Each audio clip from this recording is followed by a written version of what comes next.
नमस्कार। मैं डॉक्टर सुधा सिंह, सहायक आचार्य संस्कृत, बाबू शोभाराम राजकीय कला महाविद्यालय अलवर। आज हम बीए तृतीय वर्ष में संस्कृत साहित्य का जो पाठ्यक्रम है उसके बारे में सामान्य चर्चा करेंगे। जैसा कि आप सबको मालूम है कि हर विषय के 2 पेपर होते हैं, प्रथम प्रश्न पत्र और द्वितीय प्रश्न पत्र। तो थर्ड ईयर में आपके जो संस्कृत साहित्य का प्रथम प्रश्न पत्र है उसका नाम है भारतीय दर्शन एवं व्याकरण। इसमें आपके 3 पुस्तकें या 3 भाग हैं इस प्रश्न पत्र के, जिसमें पहला है श्रीमद् भगवत गीता, जिसका दूसरा और तीसरा अध्याय आपके कोर्स में है। दूसरी पुस्तक है तर्क संग्रह और तीसरा है तिगंत प्रकरण लघु सिद्धांत कौमुदी का।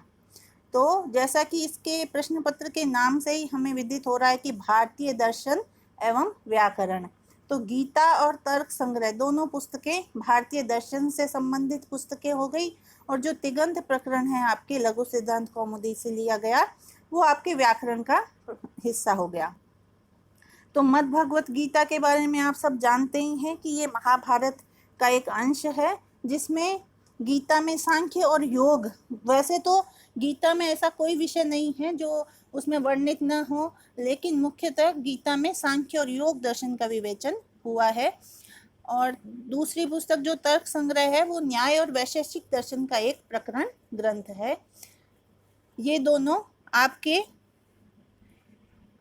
30 नंबर की आएंगी। 30 नंबर की गीता, 30 नंबर की तर्क संग्रह और 40 नंबर की आपके व्याकरण आएगी तिगंत प्रकरण में। उसमें आपके क्या है, भू और एध धातु की तो 5 लकारों में सिद्धियां हैं, लट, लोट, लृट, लंग और विधिलिंग। 5 लकारों में आपको रूप सिद्धि करनी है, और इस रूप सिद्धि में जो भी सूत्र प्रयोग में आए हैं उन सूत्रों की भी उदाहरण व्याख्या आपको करनी है। इसके अलावा जो और गण है, जैसे भू आदि गण है, वो 10 गण है। संस्कृत साहित्य में क्या है, 10 गण माने जाते हैं व्याकरण में। तो उन जो समस्त गण हैं उनकी जो प्रथम धातु है उसके लट लकार की आपको रूप सिद्धि और उन सूत्रों की उदाहरण व्याख्या करनी है। यानी भू और एध धातु के तो 5 लकारों में सिद्धियां आपको करनी है, और जो उसके अतिरिक्त जो 10 गणों की प्रथम धातु है उनकी केवल आपको लट लकार में सिद्धि और सूत्रों की उदाहरण व्याख्या आपको इस प्रश्न पत्र में पढ़नी है। तो ये तो आपका प्रथम प्रश्न पत्र हुआ।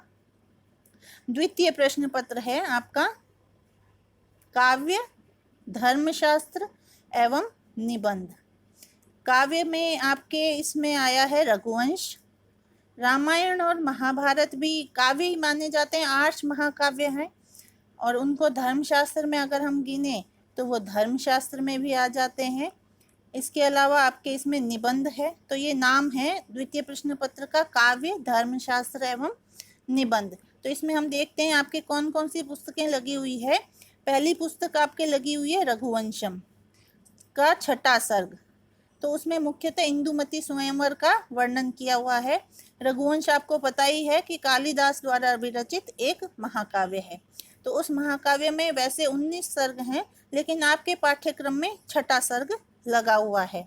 दूसरी पुस्तक आपके लगी है महाभारत में से विदुर नीति। विदुर नीति क्या है, महाभारत का एक अंश है।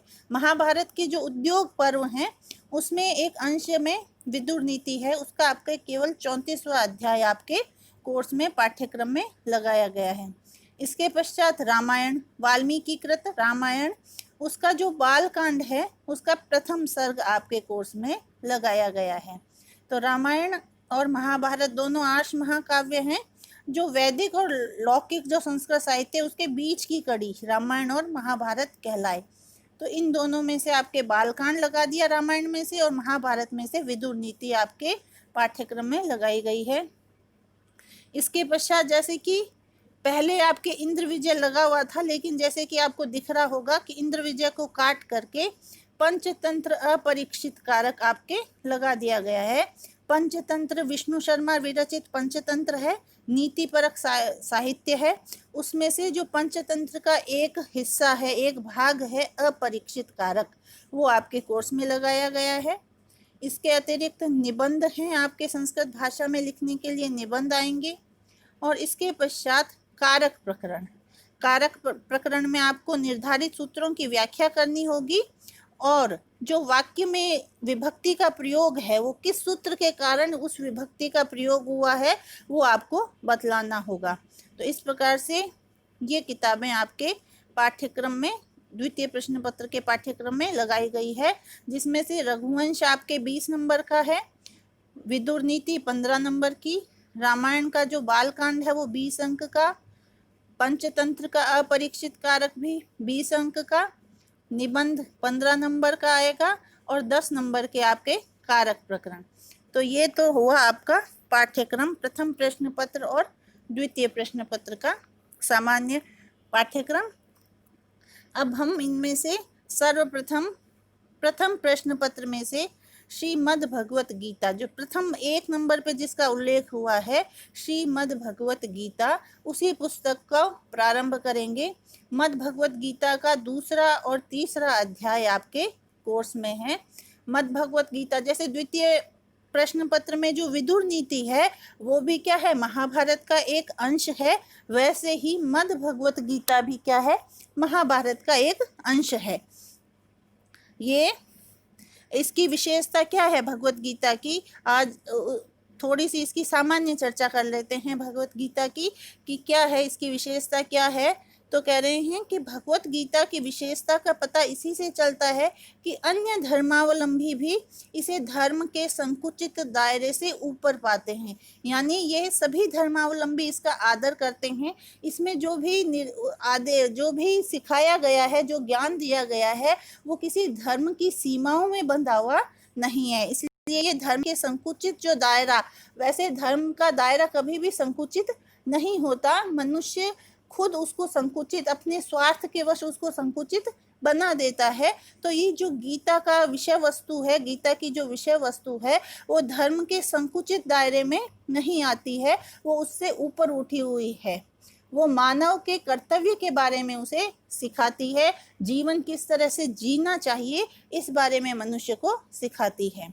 जैसे कि कहा भी गया है, गीता सुगीता कर्तव्या किम अन्य शास्त्र विस्तरई, यानी अन्य शास्त्रों को पढ़ने से, विस्तार देने से क्या फायदा, गीता में सब कुछ हमें उपदेश दे दिया गया है कि मनुष्य को किस परिस्थिति में क्या कार्य करना चाहिए। अब ये जैसा कि मैं बता चुकी हूँ कि ये महाभारत का एक अंश है। रामायण और महाभारत दोनों ही उपजीव्य काव्य या आर्ष महाकाव्य कहलाते हैं। इसके महाभारत के रचयिता कृष्ण द्वैपायन हुए। प्राचीनतम ज्ञान के भंडार वेदों को सुव्यवस्थित रूप प्रदान करने के कारण ये कृष्ण द्वैपायन मुनि वेद व्यास के नाम से प्रसिद्ध हो गए। महाभारत का प्रतिपाद्य विषय अन्य कई वस्तुओं के वर्णन के साथ साथ कौरव पांडवों के युद्ध का वर्णन है। इसमें कुल 18 पर्व हैं, किसमें, महाभारत में, और प्रत्येक पर्व में कई अध्याय हैं, प्रत्येक अध्याय में कई श्लोक हैं।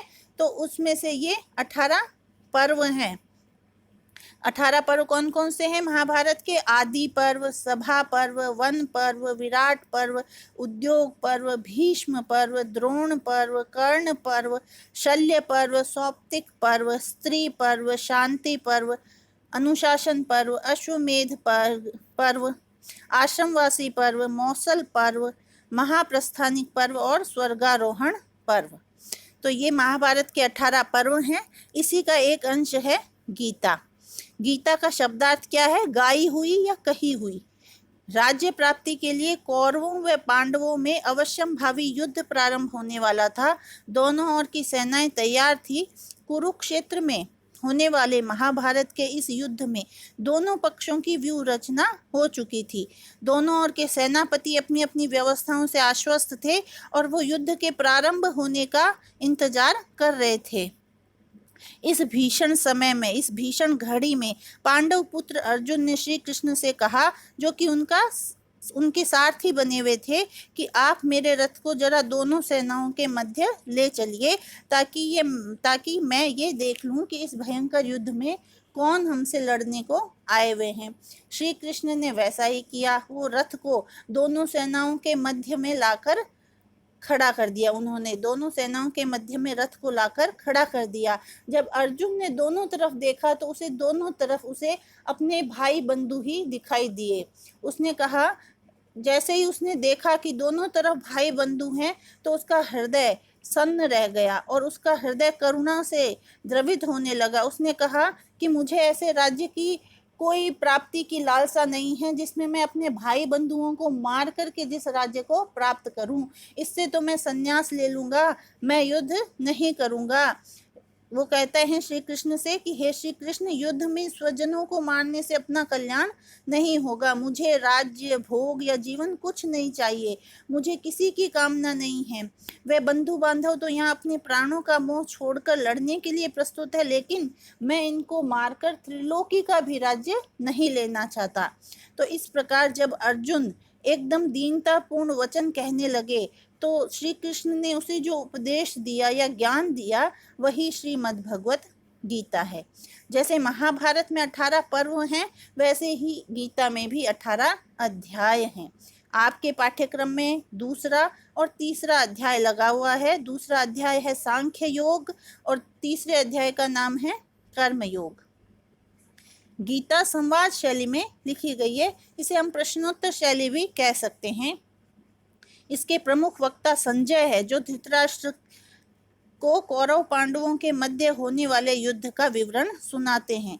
धृतराष्ट्र कौन है? कौरवों के पिता है और जन्मांध है। तो महाभारत प्राचीन शैली का काव्य है, इसलिए स्थान स्थान पर संजय उवाच, धृतराष्ट्र उवाच जैसी गद्य पंक्तियां पृथक से प्राप्त होती है। इसमें धृतराष्ट्र द्वारा पूछे गए प्रश्नों का उत्तर देते हुए संजय वर्णन करता है। दूसरी ओर इस लघु काव्य गीता के प्रमुख वक्ता कौन है? श्री कृष्ण है, जो अर्जुन की शंकाओं का समाधान करते हैं। इसलिए इसमें अर्जुन उवाच या श्री भगवान उवाच जैसे वाक्य भी मिलते हैं। अधिकतर यह रचना अनुष्टुप जैसे सरल व छोटे श्लोक में लिखी गई है, किंतु कहीं कहीं बीच में अन्य बड़े श्लोक भी उपलब्ध होते हैं। इस रचना में नाटकीयता, रोचकता, स्वाभाविकता व उत्सुकता की कमी नहीं है। उपनिषदों का सार होने के कारण गीता एक दार्शनिक ग्रंथ है तथा महाभारत के अंतर्गत होने के कारण एक काव्य भी है। इसे आचार मीमांसा का धर्म प्रदर्शन ग्रंथ भी कहा जा सकता है। इसमें ब्रह्म, जीव या आत्मा, जगत, योग, साधना आदि दार्शनिक विषयों की व्याख्या करके उसके व्यवहार पक्ष पर भी बल दिया गया है। इसके अतिरिक्त निष्काम कर्म योग व भक्ति योग का प्रतिपादन करके विभिन्न पद्धतियों में सामंजस्य करने का प्रयास भी किया गया है। मूल रूप से इसमें अपने उत्तरदायित्व को सम्यकतया पूर्ण करने की प्रेरणा निहित है, जो मानव को अपने कर्तव्य पथ पर अग्रसर करती है।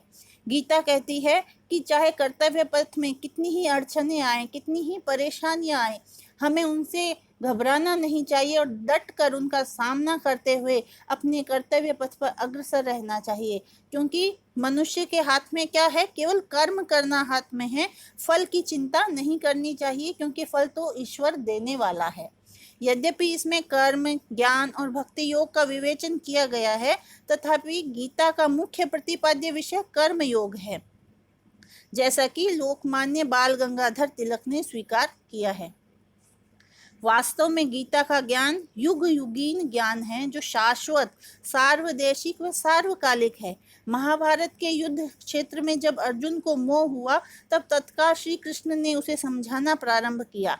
इस योगी राज ने उसे आत्मा की अमरता का प्रतिपादन करते हुए निष्काम कर्म करने की प्रेरणा दी।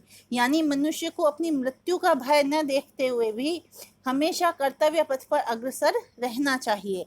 यानी किसी भी चीज से न डरते हुए अपने कर्तव्य पथ से विचलित नहीं होना चाहिए।